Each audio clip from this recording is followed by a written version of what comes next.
कामती प्रतिनिधी जनसंसद न्यूज। कामती जिल्हा परिषद व पंचायत समिती उमेदवार सुनीता अशोक भोसले, मनीषा सिद्धराम ममाणे आणि वैशाली सतीश भोसले यांच्या प्रचार सभेत शिवसेनेच्या नेत्या सुषमा अंधारे यांची जोरदार उपस्थिती पाहायला मिळाली।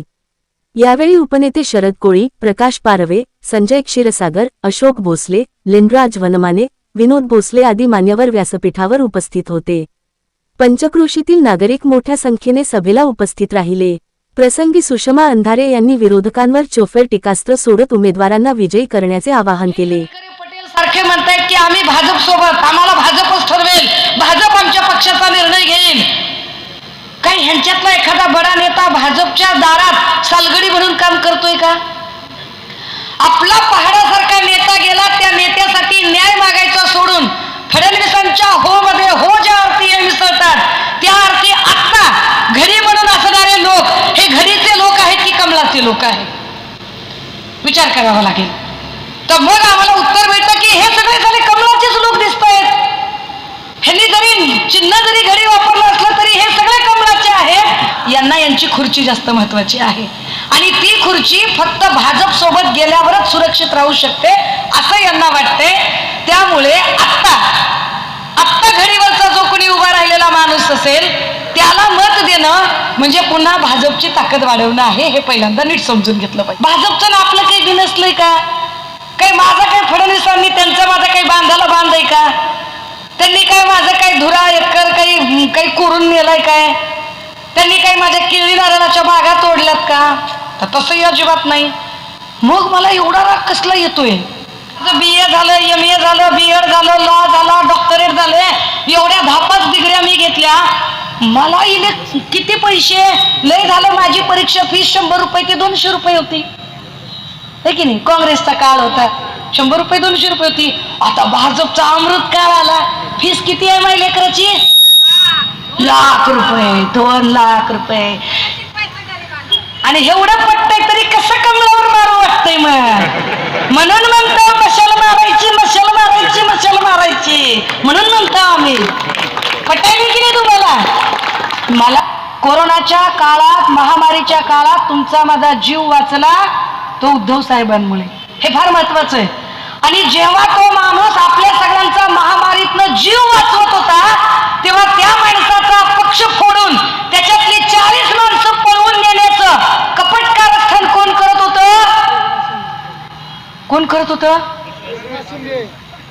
आचारसंहितेचा कॅमेरा मी म्हणलं नाही बरं का? ही लोकांची सहज प्रतिक्रिया आहे की तेव्हा पक्ष फोडायचं काम देवेंद्र फडणवीस करत होते। देवेंद्र फडणवीसांनी फक्त पक्ष फोडला का दादा? नाही, नुसता पक्ष नाही फोडला, कुटुंबाच्या कुटुंब फोडली। माणूस माणसात ठेवलं नाही पठ्ठ्यानं। बघतोय आपण दादा गेल्यावर काय कसा खेळ खंडोबा चालू आहे ते। माणूस माणसात ठेवला नाही, बापाला लेक ओळखना, चुलत्याला पुतणा ओळखना, बहिणीला भाऊ ओळखना, अशी सगळी परिस्थिती कोणी केली तर ती देवेंद्र फडणवीसांनी केली। आमचं काय म्हणणं आहे, ज्यांना आपली कुटुंब फोडायची आहेत, ज्यांना कुटुंबाचा खेळ खंडोबा केलेला चालतोय त्यांनी खुशाल त्यांच्यासोबत जावं। पण ज्यांना कुटुंबच नाही तर गावगाडा सगळं एकत्रित राहिला पाहिजे असं वाटतंय त्यांनी बिनधास्त मशाल हातात घ्या, दणक्यात मशाल त्यांनी चालवा। या 10 वर्षात लागला वाद कुणी लावला? कुणी लावला वाद? अरे मोठ्यानं सांगा दादा, फडणवीसांनी लावला। गावगाड्या जाती जातीमध्ये भांडण लावायचं पाप कुणी केलं? ते देवेंद्र फडणवीसांनी केलं। ज्यांना जाती जातीत भांडणं लावलेली पसंत आहेत त्यांनी खुशाल तिकडे जावं। पण आपण सगळी गावगाड्यातली माणसं एक आहोत, एकाला काटा मोडलं तर दुसऱ्याच्या डोळ्यात पाणी आलं पाहिजे, आणि गावात कुणाच्या बी घरात सुख दुःख झालं तर सुतक सगळ्या गावाला पडेल अशी परिस्थिती एवढी गावगाड्याची एक वाक्यता पाहिजे असेल तर दणक्यात मशाल चालवावी लागेल। बाकी तुम्ही ठरवा काय ते।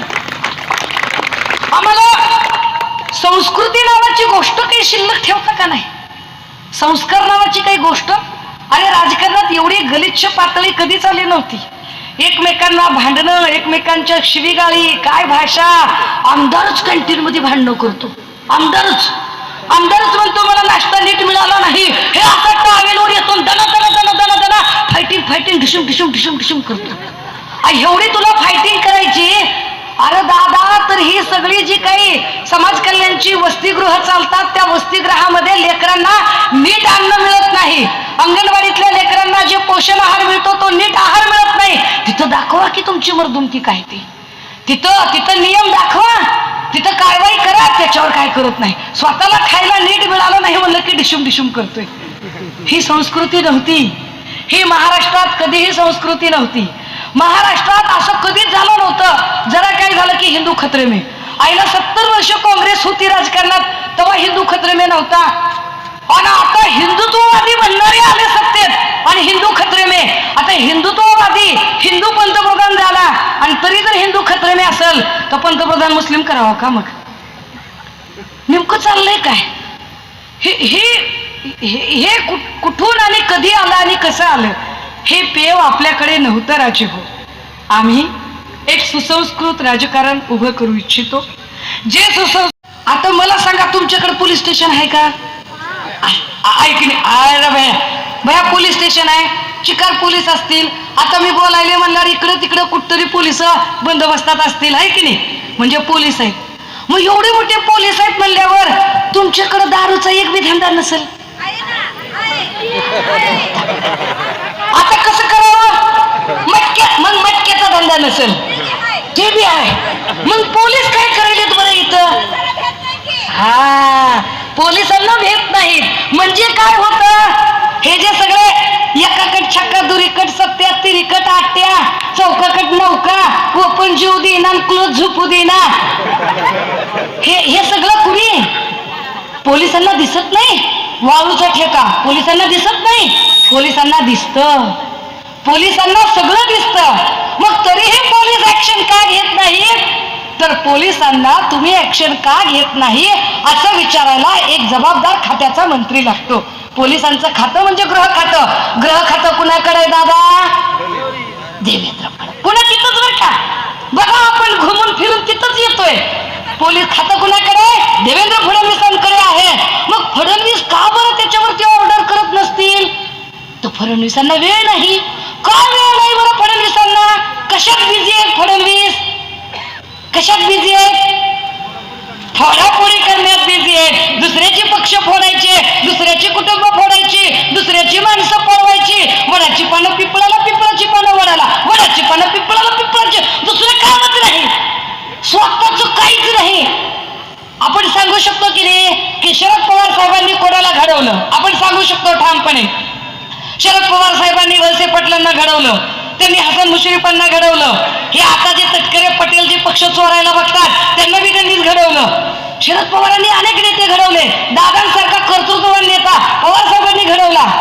बाळासाहेब ठाकरेंनी कुणाला घडवलं? आढळराव पाटील असतील, अनंतराव अडसूळ असतील, नारायण राणे असतील, छगन भुजबळ असतील, राज साहेब असतील किंवा उद्धव साहेब असतील, कुणी घडवले? उद्धव साहेबांनी घडवले, बाळासाहेबांनी घडवले. फडणवीसांनी कुणाला घडवलं?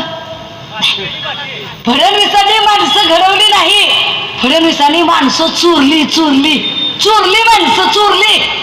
ह्याला ब्लॅकमेल कर, त्याला ब्लॅकमेल कर, ह्याच्यावर ईडी लाव, त्याच्यावर पोलीस केस कर, त्याच्यावर सीबीआयची धाड टाक, ह्याला काहीतरी भीती घाल. आणि अशी करून माणसं चोऱ्या चपाट्या करून आणली. आता असलेले राजन पाटील तरी काय त्यांचे आहेत होय? घडवलंय कुणी? अहो काय राव, हा माल कुणाचा, खरं कुणाचं? माल धन्याचा आणि शिरजुरी चोराची, असा सगळा धंदा झाला राव. दादा हो, तुमच्या टाळ्या म्हणजे पटतंय तुम्हाला. हा माल धन्याचा आणि शिरजुरी सुद्धा धन्याचीच राहिली पाहिजे. ज्यानं कचले, ज्यानं कष्ट घेतले त्याचं आणि त्याचंच चाललं पाहिजे. पण या 10 वर्षामध्ये एक नवा ट्रेंड सुरू झाला की जो आमदार म्हणून निवडून आला त्या आमदाराने एकच काम करायचं, काय? आपल्या मर्जीतला पीआय आणायचा बदली करून. आणि त्या पीआयने त्यानं म्हणलं तरच पोलीस केस, तरच एफआयआर लिहून घेतली जाईल, नाहीतर एफआयआर लिहूनच घेत नाही. हे असलं राजकारण याच्या आधी नव्हतं कधीच. दादा हो, नीट विचार करा. एक कोरोनाची लस काढली मोदी, एकच लस काढली भाजपच्या काळात, लगेच फोटो छापून आला बाबा त्या लशीवर. अरे काँग्रेसच्या काळात 14 लशी मिळाल्या, 14. पोलिओ, बीसीजी, नारू, देवी, ट्रिपल, धनुर्वात, अरे किती लसी मिळाल्या. आपण लशी काँग्रेसनं जर फुकट लशी दिली, आणि सगळ्या फुकट होत्या, जाहिरात नव्हती, काँग्रेसनं फुकट लशी दिल्या, त्या जर फुकट लशी मिळाल्या नसत्या तर पोलिओचा गाडा घेऊन फिरावं लागला असतं यांना. त्या लशी काँग्रेसनं दिल्या होत्या, हे फार महत्वाचं. पवार साहेब जर नसते राजकारणामध्ये तर ज्या आमच्या आत्ता महिला प्रतिनिधी या स्टेजवर दिसत आहेत त्या महिला प्रतिनिधी स्टेजवर दिसल्या नसत्या. पुरुषा इतकंच बाईचं नाव सातबाऱ्यावर आलं पाहिजे, हा ध्यास जो घेतला तो आदरणीय पवार साहेबांनी घेतला होता. आणि हे सगळं मोडीत काढायचं काम कोण करतंय तर आता फडणवीस करतात. दादा हो, छोट्या एककातनं मोठा एकक घडतो. 4 वर्ष अजून वेळ आहे. 2029ला खात्रीनं सांगते आता भाजप फुटण्याच्या मार्गावर आहे. आणि फुटती भाजप, जे तुम्हाला दिसते ती सूज आहे, त्याला विकास म्हणत नाहीत, ही सूज आहे, सूज. सगळे जे ओरिजिनल भाजपाचे येतं ते सगळे लोकांना सतरंजा टाकतायत, आणि जे बाहेरून आलेले सगळे गुंड, तडीपार, भ्रष्टाचारी, बलात्कारी, ह्या सगळ्यांना मात्र तिकीट दिली जात आहेत, त्यांना निवडून आणण्याचा प्रयत्न केला जातोय. त्याच्यामुळे ओरिजिनल भाजपचा माणूस पण भलता नाराज आहे, त्याला पण मनातनं वाईट वाटते. तरी पालकमंत्री सभा घेणार. अरे इलेक्शन कोणतं आहे दादा? अरे पंचायत समितीच्या इलेक्शनला पालकमंत्री, उद्या गणेश मंडळाचा अध्यक्ष निवडायचं म्हणलं तरी जयकुमार गोरे येणार. हे धंदा आहे. अरे जरा तर डिग्निटी राखा रे, जरा तर करा काहीतरी. काय म्हणले मग गोरे? निधी देणार नाही दुसऱ्याच्या ना, तुझ्या बाचा मलाही काय निधी देणार नाही म्हणजे?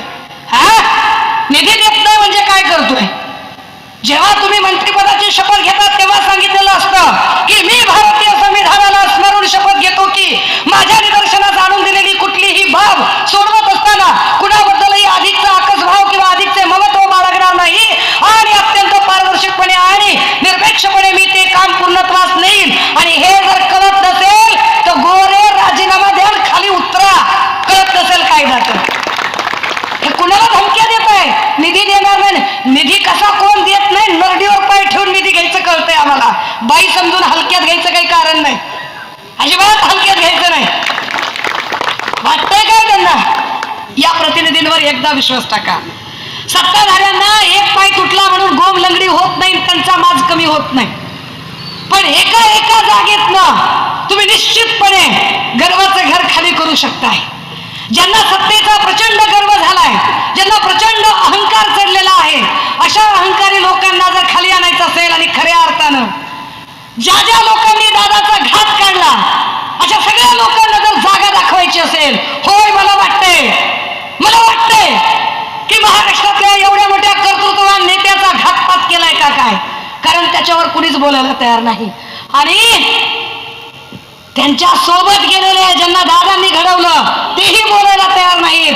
त्यामुळे त्यांच्याबद्दलही काही मायादया बाळगायचं काही कारण नाही. एक दिवस ताकद तुमची एकजुटीने दाखवा. 5 वर्ष तुमच्यासाठी ताकदीने लढायची आमची तयारी आहे. आम्ही ते लढून दाखवू. त्या खबऱ्यांना कोणाला राग आला असेल, वाईट वाटलं असेल, मधल्या कुठल्या त्यांच्या नेत्या कार्यकर्ते हुजरे मुजरे उजवे डावे जे काही असेल तर त्यांना कुणाला राग आला असेल, वाईट वाटलं असेल, उपमर्द झाला असेल, चुकून माकून त्यांच्या भावना दुखावल्या गेल्या असतील, तर अशा सगळ्या हुजऱ्या मुजऱ्यांची, खबऱ्यांची, त्यांच्या कार्यकर्त्यांची, त्यांच्या नेत्यांची, ह्याच्यापैकी एकाचीही माफी मी अजिबात मागणार नाही. मला असंच बोलायचं होतं, मला हेच बोलायचं होतं. माझी हीच भाषा आहे, मी याच भाषेत बोलेल. ज्याला जी भाषा कळते, शुद्ध मराठीत, अगदी गावठी हिंदीमध्ये बोलायचंय, उर्दूत बोलायचंय, इंग्रजीत बोलायचंय, व्हॉटेवर यू डिमांड मी त्या भाषेत मांडेल. पण एकदा बोललेला शब्द मी बदलणार नाही, कारण बोलून शब्द बदलायला मी काही देवेंद्र फडणवीस नाही, मी ठाकरेंची शिलेदार आहे. ठाकरेंचा शब्द म्हणजे पत्थर की लकीर. आपण सगळेजण त्या शब्दाला प्रमाण मानत येणाऱ्या 7 तारखेला निश्चितपणे महाविकास आघाडीचे तुतारी, हाक आणि मशाल या चिन्हावरच्या उमेदवारांना शिक्कामोर्तब करत त्यांच्या पाठीशी खंबीरपणे उभे राहाल आणि आशीर्वाद द्याल ही अपेक्षा बाळगते. थांबते, रजा घेते. जय हिंद, जय महाराष्ट्र, जय संविधान.